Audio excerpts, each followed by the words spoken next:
오늘 본문 6절을 보면 6절을 보겠습니다. 디모데 내가 이것들을 형제들에게 깨우쳐 주면 너는 내가 따르는 믿음과 선한 교훈의 말씀으로 양육을 받아서 그리스도 예수의 선한 일꾼이 될 것이다.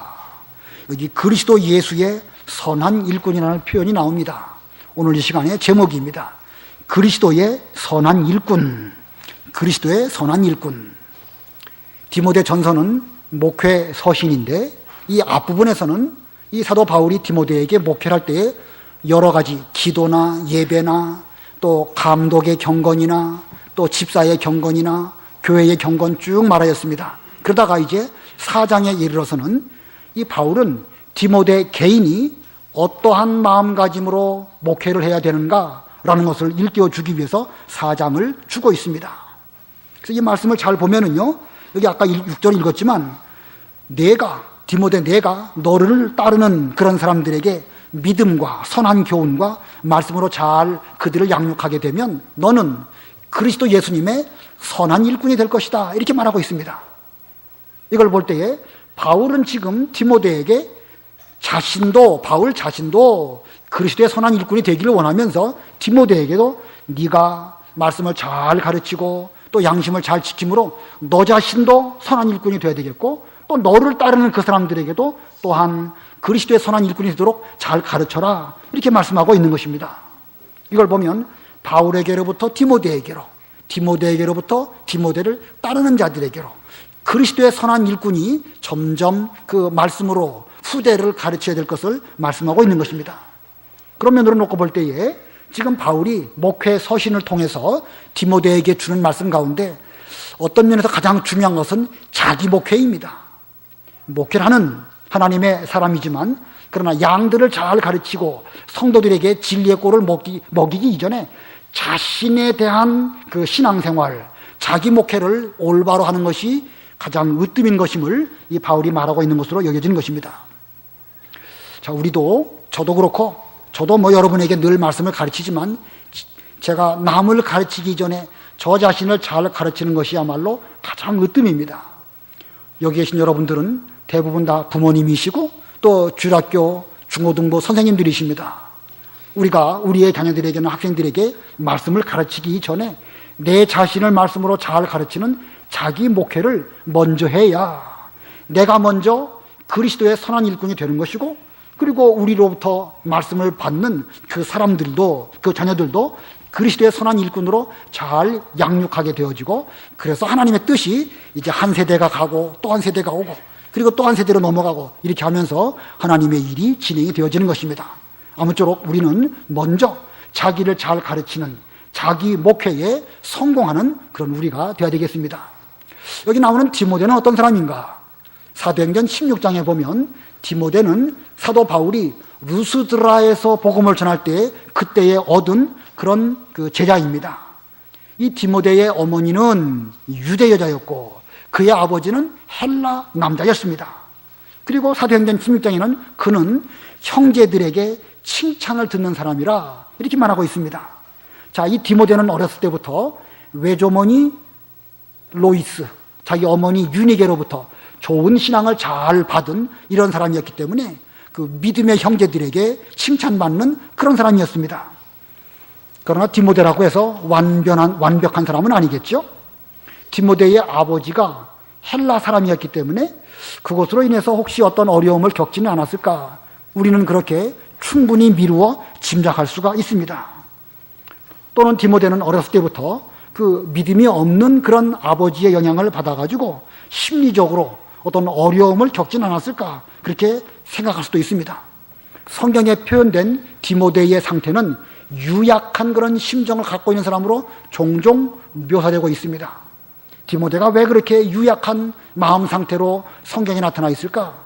어쩌면 어렸을 때의 성장 환경이 그를 그렇게 만들었는지도 모릅니다.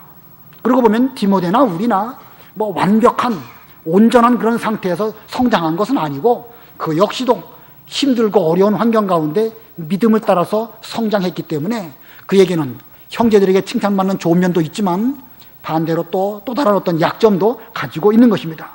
이러한 디모데에게 그리스도의 선한 일꾼이 되라고 사도 바울이 가르치고 있는 것입니다.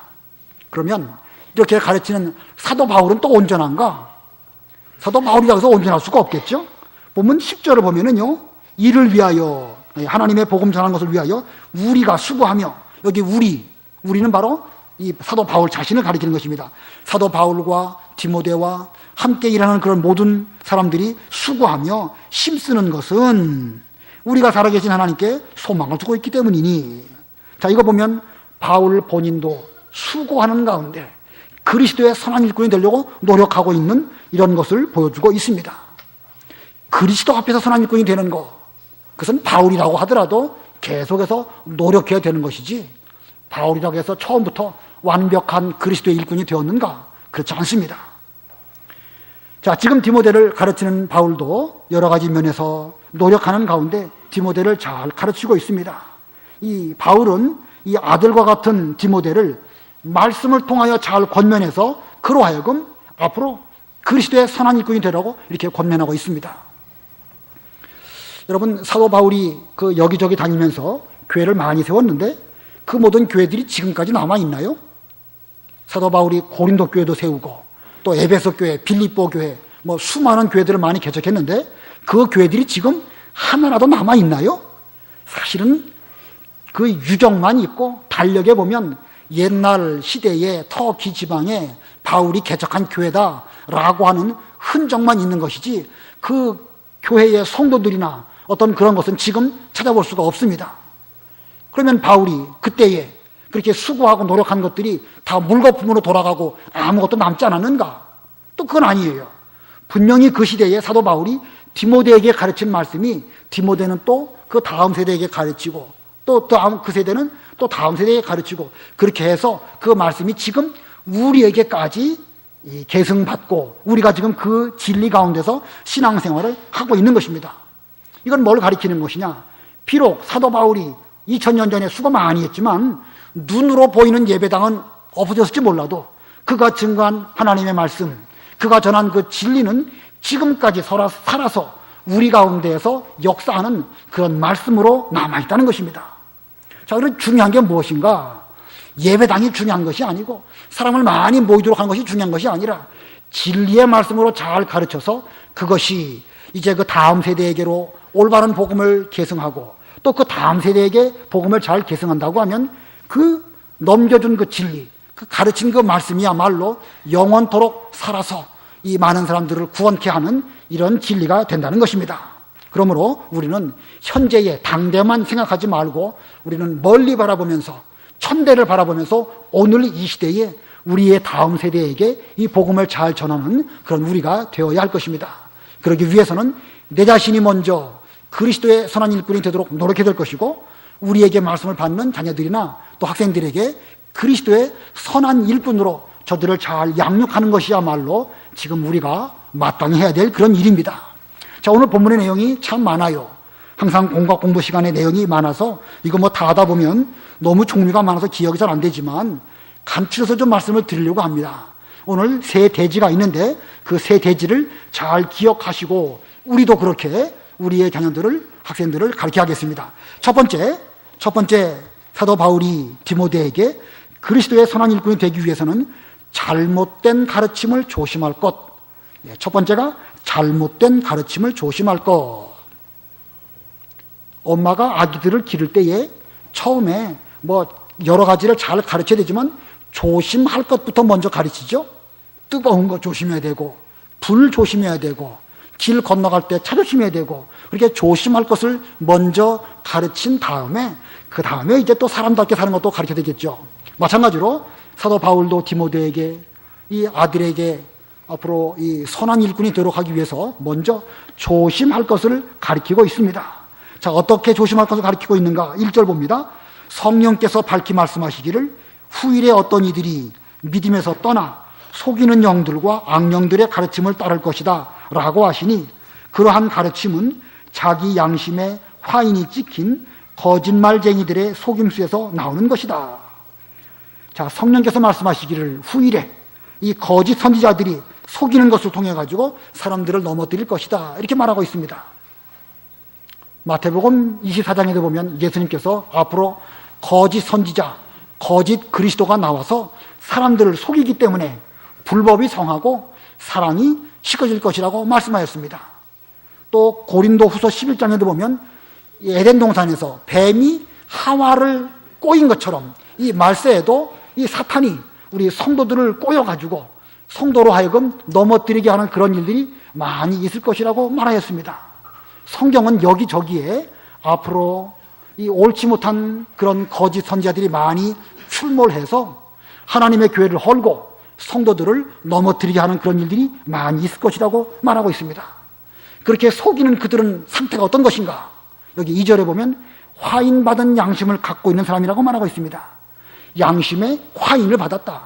화인, 그 옛날에 그 말이나 소 이런 것들을 자기 소유로 나타나기 위해서 불에다가 어떤 그 모양 새긴 것을 벌겋게 달궈가지고 그 뭐 잔등이나 그런 데다가 이렇게 찍으면 그게 이제 화상을 입어가지고 표식이 되죠. 그래서 누가 보면 아 이것은 아무개 내에 속한 소다, 양이다, 소다, 말이다 이렇게 알 수 있죠. 그걸 그 화인이라고 하는 것입니다. 그런데 양심에다가 사탄 마귀가 화인을 찍어 놓는 거예요. 그래가지고 그 양심에 화인 받은 사람은 누구의 소유가 되는 것이죠? 사탄의 소유가 되는 거예요, 사탄이. 그래가지고 그 사탄에게로부터 화인 받은 그 사람은 그 사탄의 종이 돼가지고 거짓말을 하는 거예요. 근데 거짓말하는 그 본인은요, 이게 거짓말이다 라고 말하는 게 아닙니다. 이게 진실인 줄 알고 그게 옳은 것인 줄 알고 말하는데 그렇게 말하니까 듣는 사람이 거짓말을 진짜처럼 말하니까 거기에 속아 넘어가는 거예요. 이 사기꾼들이 어떻게 사기를 치는지 아십니까? 정말로 진짜처럼 말하니까 거기에 사람이 넘어가는 거예요. 그 유명한 그 플레이보이가 누구죠? 이름이 생각이 안 나네. 갑자기. 누구죠? 돈판이라고도 하고, 돈주왕이라고도 하고, 돈조반이라고도 하고. 그 사람이 수많은 여자들을 많이 사귀었대요. 근데 어떻게 해서 그 많은 여자를 사귀었는가? 그 어떤 여인을 대할 때에 진실로 그 대하기 때문에 그 여자들이 다 넘어온다는 거예요. 그러니까 그 사람은 뭐 내가 여자를 꼬셔야 되겠다 이게 아니고 진실한 마음으로 하니까 뭐 많은 여자들이 그 이 플레이보이에게 넘어가는 거예요. 이 거짓말을 하는데 마찬가지예요. 자기들은 정말처럼 말하는 거예요. 이렇게 하면 정말로 복 받고 이렇게 하면 정말로 하나님이 함께 해주시고 이렇게 말하는데 그들은 그 양심 자체가 화인을 받았기 때문에 그 화인 받은 양심으로 인해 가지고 넘어가는 거예요. 이게. 자기는 진실처럼 말하지만 결국은 거짓말을 진짜같이 말하는 그런 사람들입니다. 그러니까 우리는 그런 사람들에게 속지 말아야 되는 것입니다. 근데 그런 사람들이 두 종류를 본문에서 말하고 있는데 그 중에 첫 번째가 뭔가? 이 잘못된 가르침 중에 첫 번째는 금욕주의입니다. 금욕주의. 자, 본문 3절 우리 다 같이 합독하십니다. 3절 시작. 그들은 결혼을 금하고 식물을 멀리하라고 할 것이나 식물은 하나님께서 믿는 자들과 진리를 아는 자들이 감사함으로 받도록 지으신 것이다. 자, 이 금욕주의자들의 가르침은 뭐냐면 결혼을 금하고 식물을 멀리하라. 여기서 말하는 식물이라는 것은 음식물을 가리킨 거예요. 결혼하지 말고 음식도 좀 먹지 말고 금식하고 그렇게 하라는 거예요. 사람들은 결혼하지 않고 독신으로 살면 훨씬 순결한 사람처럼 생각합니다. 근데 실제로 그럴까요? 여러분, 결혼한 사람하고 결혼하지 않은 사람하고 결혼하지 않은 사람이 더 순결합니까? 그건 아니죠, 그죠? 근데 사람들은 의식 가운데 남자를 가까이 하지 않았다든가 또 여인을 가까이 하지 않으면 마치 뭔가 거룩하고 순결한 것처럼 말하지만 그건 뭐 말도 안 되는 얘기입니다. 고기 먹지 않고 채소만 먹으면 그 사람의 몸은 뭐 깨끗하고 순수합니까? 그렇습니까? 그것도 아니에요. 그건 잘못된 생각 때문에 그런 것입니다. 금식을 많이 하면 죄 짓지 않습니까? 그렇습니까? 금식 많이 하면 죄 안 짓나요? 그것도 아니에요. 그 잘못된 것으로 사람들이 속이는 거예요. 이건 전혀 상관이 없는 것입니다. 오히려 결혼하지 않고 독신으로 살다가 더 큰 죄를 짓는 것이고 금식하다가 오히려 죄를 지는 사람도 의외로 많이 있습니다. 며칠 전 뉴스에 나왔죠? 어떤 70대 먹은 그 할머니가 18살 먹은 자기 손녀에게 병 났는데 금식하라 그래가지고 결국은 그 손녀 죽이고 말았죠? 그래서 재판 받아가지고 그 유죄 확정 받지 않았습니까? 그러니까 뭐 금식하는 것이 끔찍이 좋은 것처럼 보이지만 껍데기만 가지고 금식하는 것은요, 그건 바리새인의 금식과 다를 바가 없는 것입니다. 그러므로 이 말세로 가면 갈수록 이단들은 옳지 못한 것을 가지고 사람들을 속이는데 거기에 속아 넘어가지 말아야 하도록 조심해야 될 것입니다. 이런 이단들의 가르침은 주로 보면 뭐냐면 사람에게는 영혼과 육체가 있는데 영혼과 육체를 분리해서 생각하다 보면 이런 죄를 짓게 되는 것입니다. 그래서 영혼은 선하고 육체는 악하다. 이 육체가 악하니까 이 육체를 죽이기 위해서 금식도 하고 또 육체적으로 하지 않기 위해서 결혼도 하지 않아야 된다. 이렇게 말한 것입니다. 그러면 우리 육체가 약합니까? 한번 생각해 보세요. 우리 이 고깃덩어리, 이 육체가 악한가? 만약에 육체가 악하다고 치면 키가 큰 사람이 더 악한 것이고 몸무게가 많이 나간 사람이 더 악하겠죠? 그러나 이 육체 자체가 악한 건 아니에요. 육체는 악한 것도 아니고 선한 것도 아니고 단지 이 육체는 영혼이 깃들어 사는 장막집과 같은 것입니다. 근데 이 이단들은 육체를 죄악시해서 결혼도 금하고 또 식물을 멀리하고 또 고행을 통해서 육체를 괴롭게 하면 무슨 큰 돌을 닦는 것처럼 이렇게 가르치고 있는데 옳지 못한 것입니다.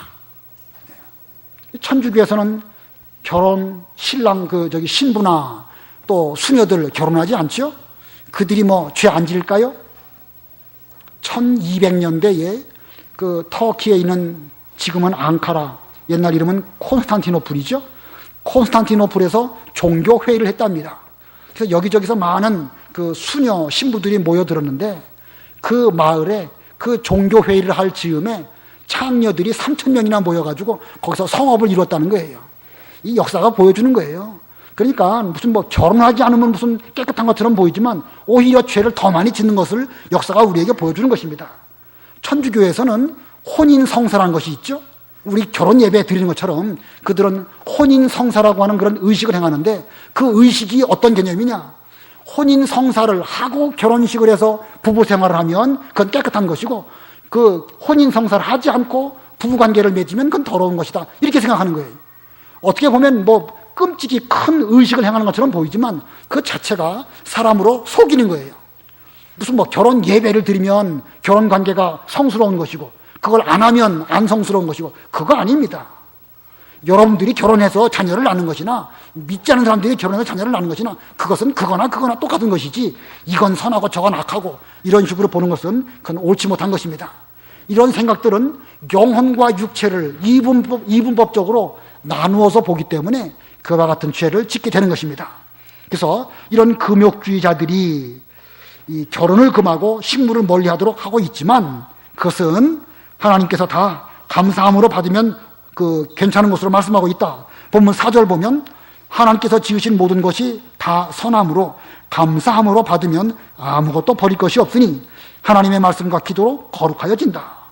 자, 이 세상에 있는 모든 음식들은 하나님께서 우리들을 위하여 먹도록 주신 바 음식들인 것입니다. 사람은 그것들을 다 잘 이용해서 우리 몸을 건강하게 만드는 그런 요소로 사용하면 지혜로운 사람입니다. 먹을 때에 하나님께 주신 바에 대해서 감사하고 기도로 먹으면 다 문제가 없다. 이렇게 말씀하고 있어요. 사람들은 또 이 말씀을 이용해가지고 우상의 제물을 먹을 때에도 기도하고 먹으면 괜찮다. 사도행전 15장에 피 먹지 말고 목매어 죽인 거 먹지 말라고 했는데 그것들도 기도하고 먹으면 괜찮다. 그런 뜻으로 해석하는 경우도 있는데 그건 올바른 해석이 아닙니다. 여기서 말씀하시는 그 의미는 천하의 모든 음식들이 본래 하나님께서 우리 인간들을 위하여 내신 것이기 때문에 그것들을 먹을 때에 우리를 위하여 주신 것이니까 감사하고 먹자. 이렇게 먹으면 그건 다 선한 것이지 무슨 뭐 그거 안 먹는다고 더 잘하는 것이고 그건 아니다 라는 뜻으로 주신 말씀이니까 제대로 이 말씀을 해석해야 할 것입니다. 자, 그 다음에 두 번째 이 잘못된 가르침은 신비주의입니다. 신비주의. 본문 7절 보겠습니다. 속되고 허탄한 신화를 버리고, 여기 속되고 허탄한 신화, 이게 바로 신비주의적인 거예요. 신앙생활 함에 있어가지고 뭐 어떤 신화적으로 뭐 하늘에서 뭐가 나타나고 불이 떨어지고 병이 뚝뚝 났고 이런 것을 추구하는 그런 신앙생활, 그거 옳지 못하다는 거예요. 이 허탄한 신화 이런 거 따라가지 말라는 거예요. 지나치게 영적인 것을 추구하면서 육신적인 것을 무시하는 그런 것, 그것이 신비주의인데 그건 역시도 옳지 못하다고 가르치고 있습니다. 앞부분에서 금욕주의는 육신을 이 절제함으로써 경건해지기를 노력하는 그런 거라고 한다면, 이 신비주의는 이 현실과 육신을 무시하고 영적인 것만 추구하는 이런 신앙 사상입니다. 현실과 우리의 육신 무시하고 영적인 거 그러는데 그것도 옳지 못하다는 거예요. 영적인 거 신비하고 뭐 하늘에서 음성이 들리고 환상을 보고 뭔가 큰 것을 본 것처럼 보이지만 그 자체가 아무것도 아니라고 바울은 말하고 있습니다. 자, 우리는 이 영혼과 육체를 완전히 분리해서 따로따로 떼어놓고 말하는 거, 그거 올바른 사상이 아닙니다. 성경은 물론 영혼과 육체를 둘로 구별해서 말하는 말씀들이 많이 있는데 어디까지가 영혼이고 어디까지가 육체인가? 영혼이 어디에 있는가? 머릿속에 있는가? 마음속에 있는가? 어디 있죠? 이건 알 수 없는 거예요. 우리 온 몸에 영혼이 있는 것입니다. 그러니까 이 육체가 악한 것도 아니고 또 영적인 거라고 해서 무조건 다 좋은 것도 아니고 우리는 한 인격체 안에서 영혼과 육체를 함께 보면서 이것을 잘 다스릴 때에 올바른 신앙이 되는 것입니다. 그러므로 이 잘못된 가르침, 금욕주의와 신비주의 이것들을 우리는 멀리하고 올바른 신앙관을 가져야 되는 것입니다. 그다음에 두 번째로 두 번째 대지입니다. 두 번째는 경건에 이르기를 연습할 것. 우리가 그리스도의 선한 일꾼이 되려면 경건에 이르기를 연습해야 되는 것입니다. 7절 다시 보면 속되고 허탄한 신화를 버리고 오직 경건에 이르도록 너 자신을 단련하여라. 경건에 이르도록 너 자신을 단련하라. 우리 바른 성경에는 단련하라. 옛날 개혁 성경에는 연습하라. 근데 원문상에 보니까 단련보다는 연습이 더 좋을 것 같습니다. 그래서 오늘 대지는 경건에 이르도록 연습할 것. 자, 앞에 있는 금욕주의나 신비주의자들은요, 육체 자체가 그 더러운 것으로 여기지만 사실은 우리 육체가 더러운 게 아닙니다. 뭐가 더러운 것이죠? 우리 육체에 있는 육체의 부패성, 죄를 짓게 하는 죄의 성향, 이게 옳지 못한 거예요. 그래서 이 죄를 짓게 하는 성향, 이것을 죽임으로 말미암아 이제 우리 몸 속에 중생한 영혼이 주장하고 성령이 우리를 잘 다스려 나가는 것, 그것이 우리가 해야 될 것이고 그게 경건입니다. 그래서 이 경건의 정의가 뭘까? 경건이라는 게 뭘까? 야고보 1장에 보면 경건의 정의가 있긴 있는데 그건 어떤 또 다른 면으로 경건의 정의고, 이 시간 경건의 정의를 말씀드리면 몸과 마음이 하나님의 말씀에 복종하는 것, 그게 경건입니다. 여러분의 몸과 또 마음이 하나님의 말씀에 복종하는 것, 그게 경건입니다. 근데 우리 인간의 힘으로 우리의 몸과 영혼이 하나님 말씀에 온전히 복종하기는 어렵죠. 그래서 성령의 도우심으로 우리가 그런 경건에 이룰 수 있습니다. 다시 한번 경건의 정의를 말씀을 드리면 성령의 도우심으로, 성령으로 말미암아 몸과 마음이 하나님의 말씀에 복종할 때에 그게 경건이라고 정의를 할 수 있습니다. 그런데 우리의 몸과 마음이 완전히 성령에 복종하는 거, 이거 쉽지 않습니다.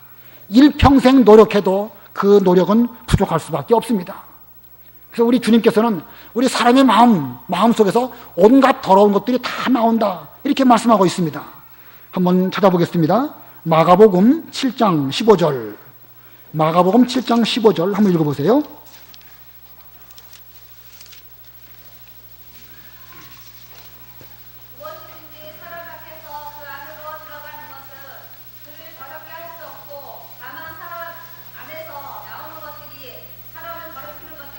예, 음식을 먹는다고 해서 음식이 우리를 더럽히는 것이 아니고 우리 마음 속에서 나오는 것들이 사람을 더럽힌다는 거예요.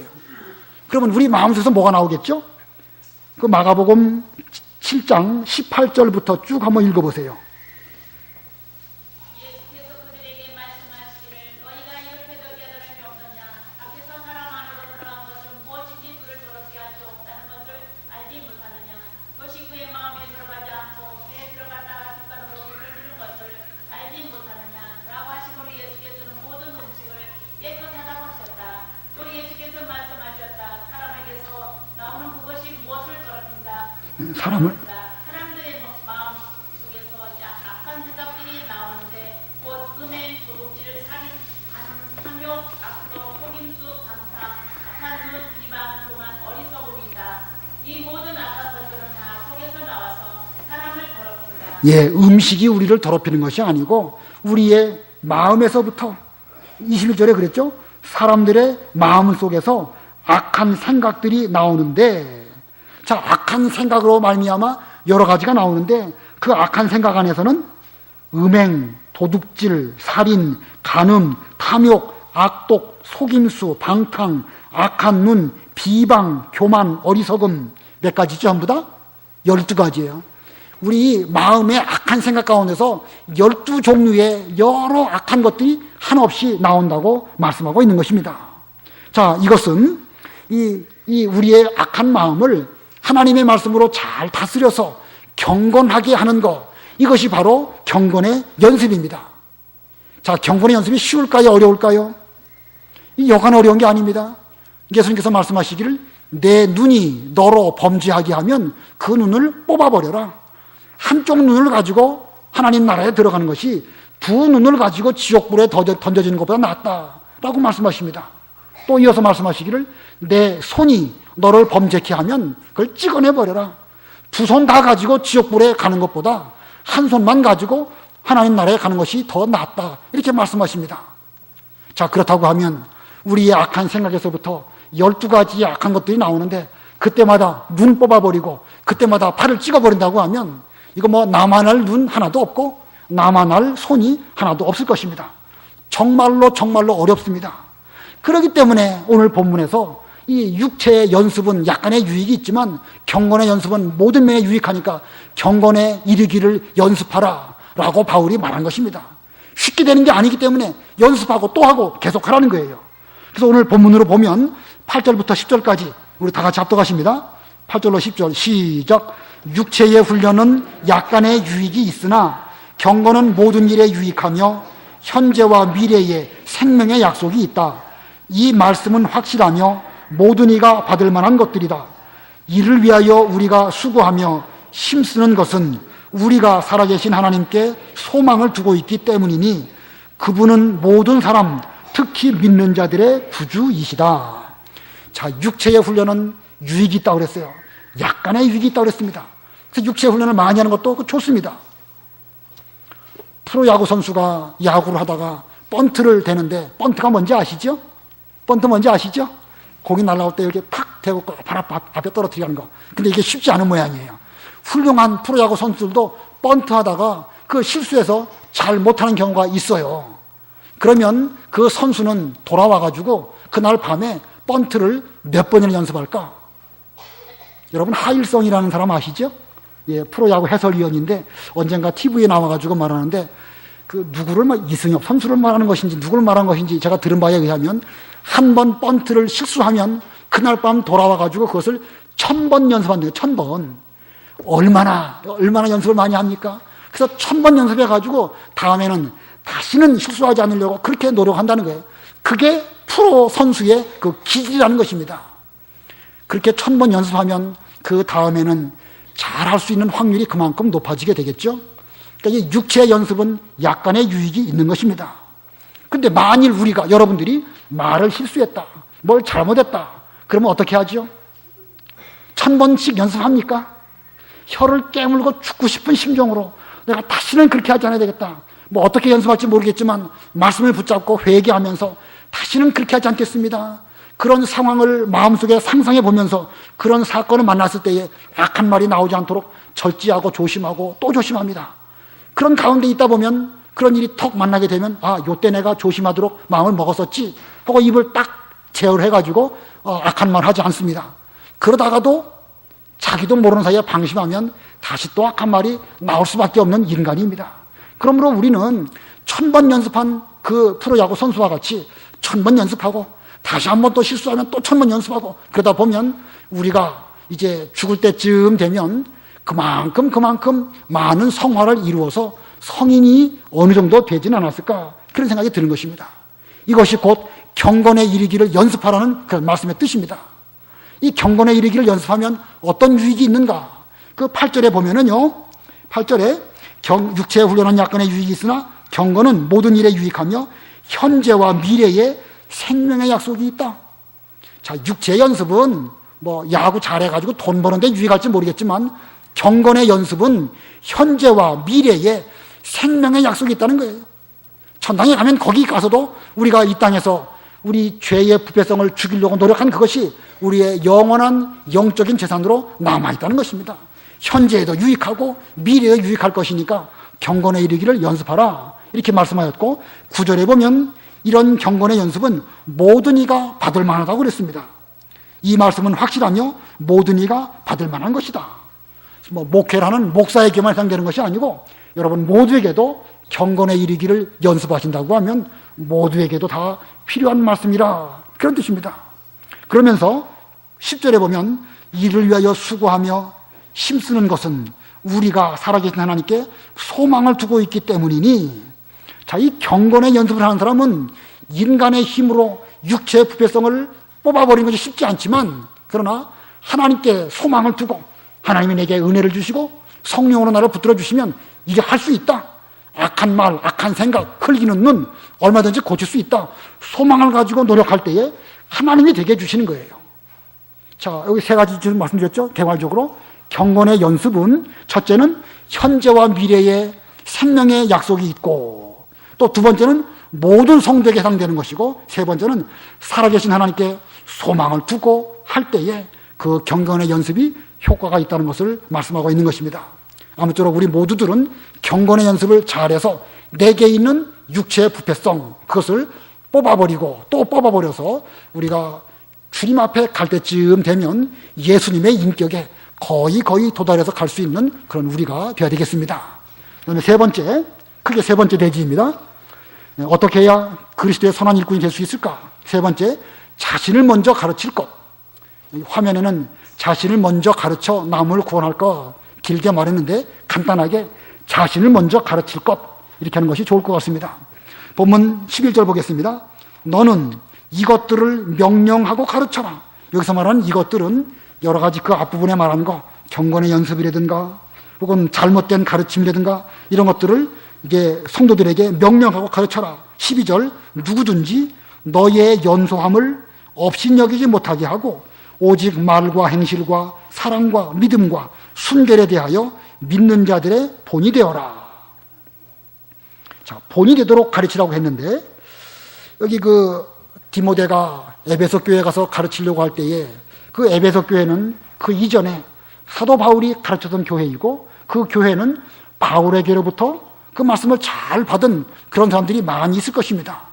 그들에게 가가지고 어린 디모데가 복음을 전하다 보면 디모데가 아직은 어리니까 연소한 것으로 말미암아 어린 사람이 뭘 잘 가르칠 수나 있을까, 이런 생각으로 혹시 잘못 받아들일 수도 있을 것입니다.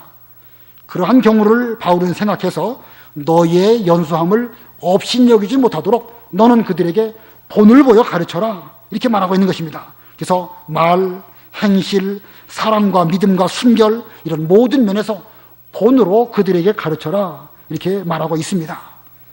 이걸 볼 때에 우리는 우리에게 복음을 전해주는 사람이 혹시 여러분보다 연소한 사람이 와서 가르친다 할지라도 그 사람의 연소한 것을 우리는 보지 말고 그의 말씀, 또 어떤 그 행실, 이런 것들을 보면서 잘 가르침을 받는 것이 올바른 신앙 태도라고 할 수가 있습니다. 자, 이 교회 내에서는 나이가 많든 적든 이런 거 가지고 판단하지 말고 우리는 그 하나님 말씀만 있으면 그 말씀을 잘 받고 그 말씀으로 그 교훈을 잘 받아야 될 것입니다. 그렇게 되기 위해서는 가르치는 사람은 본을 보여서 가르쳐야 되는 것입니다.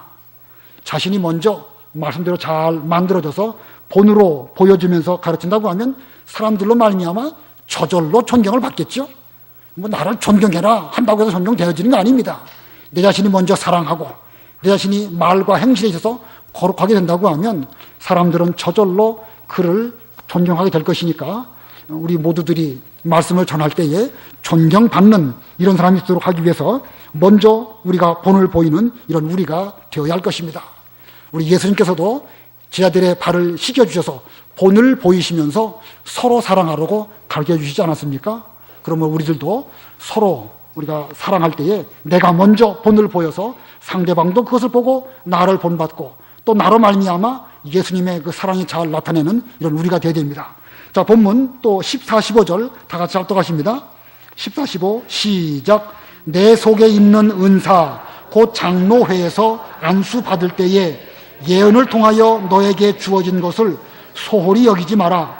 이 모든 일에 전심전력하여 너의 진보가 모든 이에게 드러나게 하여라. 여기 내 속에 있는 은사가 뭘까? 디모데 속에 있는 은사. 그러면서 내가 장로회에서 목사로 안수 받을 때에 그때에 예언을 통하여 너에게 주어진 그 은사를 소홀히 여기지 말아라 라고 바울이 말하고 있습니다. 그럼 디모데에게 있는 좋은 은사, 목사로 안수 받을 때에 하나님께로부터 선물로 받은 그게 뭘까? 그걸 알려면 디모데 후서를 좀 봐야 되겠습니다. 디모데 후서 1장 5절 6절 한번 읽어보세요. 디모데 후서 1장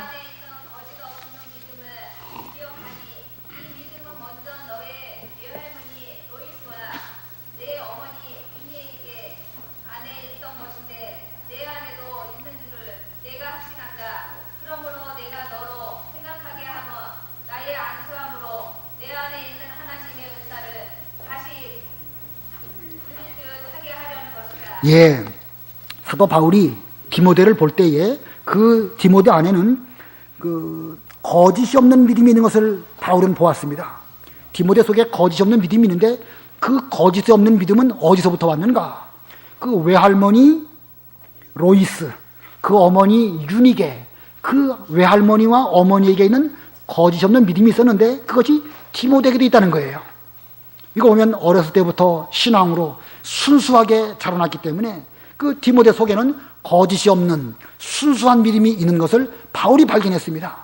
그러면서 6절에 그러므로 내가 너로 생각하게 함은 나의 안수함으로 바울이 장로회를 통해 가지고 디모데에게 안수해서 그에게 목사로 이제 그 직분을 주었는데 내 안에 있는 하나님의 은사, 그 순수한 거짓 없는 믿음, 이것을 다시 불일듯하게 해서 그것으로 목회를 잘하도록 하려고 한다라고 말하고 있습니다. 자, 이 디모데 속에는 이와 같이 거짓이 없는 순수한 믿음이 있는데 그것은 하나님이 특별히 너에게만 주신 귀중한 은사이니까 그 은사를 잘 사용하고 그걸 소홀히 여기지 말라는 거예요. 소홀히 여기지 말고 그것을 잘 사용해서 이제 그 신앙으로 진보해서 많은 사람들에게 디모데가 전에 그 거짓 없는 믿음이 이만큼 진보해서 훌륭한 일꾼이 되었구나 라고 나타나도록 노력을 해라 이렇게 말하고 있습니다. 자, 그 거짓 없는 믿음, 순수한 거, 이거 참 중요한 거예요. 이 교회에서, 한 교회에서 그 외할머니나 혹은 그 할아버지 때의 그 신앙, 그리고 부모님의 신앙, 그 가운데서 깨끗하게 자라나는 그런 사람들은 순수한 신앙이 있습니다. 이게 그 바깥에서 우리 이런 그 신앙 분위기 말고 여기저기 다니면서 이런 말도 들어보고 저런 말도 들어보면서 그러면서 신앙생활하는 사람들은요, 세상 돌아가는 일들을 잘 압니다. 뭐 어느 교회가 어떻고 어떤 신앙 노선은 어떻고 잘 알아요. 그러나 우리 이 교회에서 상대원께서 순수하게 자라는 사람은 세상이 어떤 것인지 교계가 어떤 것인지 잘 몰라요. 다만 무엇이 있어요? 그 속에는 순수한 믿음이 있습니다. 그런데 순수한 믿음이 있다 보니까 어떻게 보면 세상 물정을 모를 수도 있죠. 그러나 어느 면에서 보면 그 순수한 거짓 없는 믿음이 아주 중요한 것임을 발견하게 됩니다. 제가 이제 신학교 가서 보니까 여러 교계의 일들을 이렇게 제가 듣게 됩니다. 듣다 보면서 이 세상이 이렇구나, 교계가 이렇구나 라고 알면서 나는 왜 그런 것들을 몰랐을까 하고 스스로 이렇게 여겨질 때가 있더라고요. 그런데 그런 건 사실은 어떻게 보면 몰라도 괜찮아요. 우리에게는 뭐가 있어요? 순수한 믿음이 있습니다. 어렸을 때부터 외부에 때묻지 않고 순수하게 바른 진리로 잘 양육받은 이것이 있으니까 이걸 가지고 내게 주신 은사인 줄 알고 잘 만들어서 거기서 자꾸 진보하도록 노력하면 이것이 하나님 앞에 올바른 그 일꾼이 될 수 있는 방법입니다. 그래서 오늘 본문이 그 말씀이에요. 다시 본문으로 돌아와서 4장 14절을 보면 내 속에 있는 은사 곧 장로회에서 안수받을 때에 예언을 통하여 너에게 주어진 그 은사 곧 순수한 믿음, 거짓 없는 믿음, 그것이 있는데 너에게 있는 거짓 없는 믿음을 소홀히 여기지 말고 15절에 이 모든 일에 전심전력하여 너의 진보가 모든 이에게 드러나게 하여라. 자, 쉽게 말하면 주어진 은사를 소홀히 여기지 말고 그걸 잘 사용해서 전심전력해서 너의 신앙적인 진보가 많이 나타나도록 그렇게 노력을 하여라. 이게 가르치고 있는 것입니다. 그러므로 자신을 먼저 가르치기 위해서는 두 가지가 필요한 것입니다. 먼저는 믿는 자에게 본이 되어야 되겠고, 그 다음에는 내게 주어진 은사 속에서 부지런히 노력해서 진보하도록 노력하는 것이야말로 그것이 이 자기 자신의 목회를 잘하는 것입니다. 이렇게 해서 이제 마지막 16절 다 같이 합독하십니다. 시작. 내 자신과 내 가르침을 살피고 그 일들을 계속하여라. 이렇게 함으로 내 자신과 또 너의 말을 듣는 자들을 구원할 것이다. 내 자신과 너를 가르치는 그 가르침을 잘 살피고 그 일들을 계속 잘해라. 다시 말하면 자기 목회를 잘해라. 내 자기 목회를 잘하는 그런 속에서 이제 다른 사람들도 너로 말미암아 구원할 수 있을 것이다 라고 바울이 이렇게 말하고 있어요. 자, 이걸 볼 때에 우리는 하나님의 일을 하고자 할 때에 내 자신을 먼저 잘 만들어 나아가는 것이야말로 가장 으뜸으로 중요한 것임을 알 수가 있습니다. 오늘 세 가지를 배웠어요. 그리스도의 선한 일꾼. 그리스도의 선한 일꾼이 되기 위해서는 제일 먼저는 잘못된 가르침을 조심할 것. 잘못된 가르침 두 가지 말씀드렸죠. 금욕주의, 신비주의. 이거 잘못된 것이니까 거기 따라가면 안 됩니다. 그 다음에 두 번째로는, 큰 두 번째 대지는 경건에 이르기를 연습할 것. 내 속에 있는 육체의 부패성을 죽이기를 계속 노력하는 가운데 우리가 신앙적으로 진보하면 이제 많이 경건한 그런 사람이 될 수가 있을 것입니다. 그 다음에 세 번째는 자신을 먼저 가르칠 것. 자신을 잘 가르치기 위해서는 본이 되도록 하고, 그리고 내게 있는 은사를 잘 사용해서 진보하는 것이 자신을 잘 가르치는 것입니다. 사도 바울은 디모데에게 아비가 아들을 가르치듯이 이렇게 이 말씀을 잘 가르쳤습니다. 그렇게 해서 사도 바울의 가르침이 디모데에게로, 디모데의 가르침이 그 후대에게로, 그래서 2000년이 지나가는 동안 지금 현재 우리에게까지 이 진리의 말씀이 임하고 있는 것입니다. 그러면 우리도 지금 이 순간 어떤 마음으로 복음을 우리 자녀들에게 가르쳐야 될 것인가? 우리도 바울처럼 멀리 바라봐야 돼요. 천대를 바라봐야 되는 것입니다.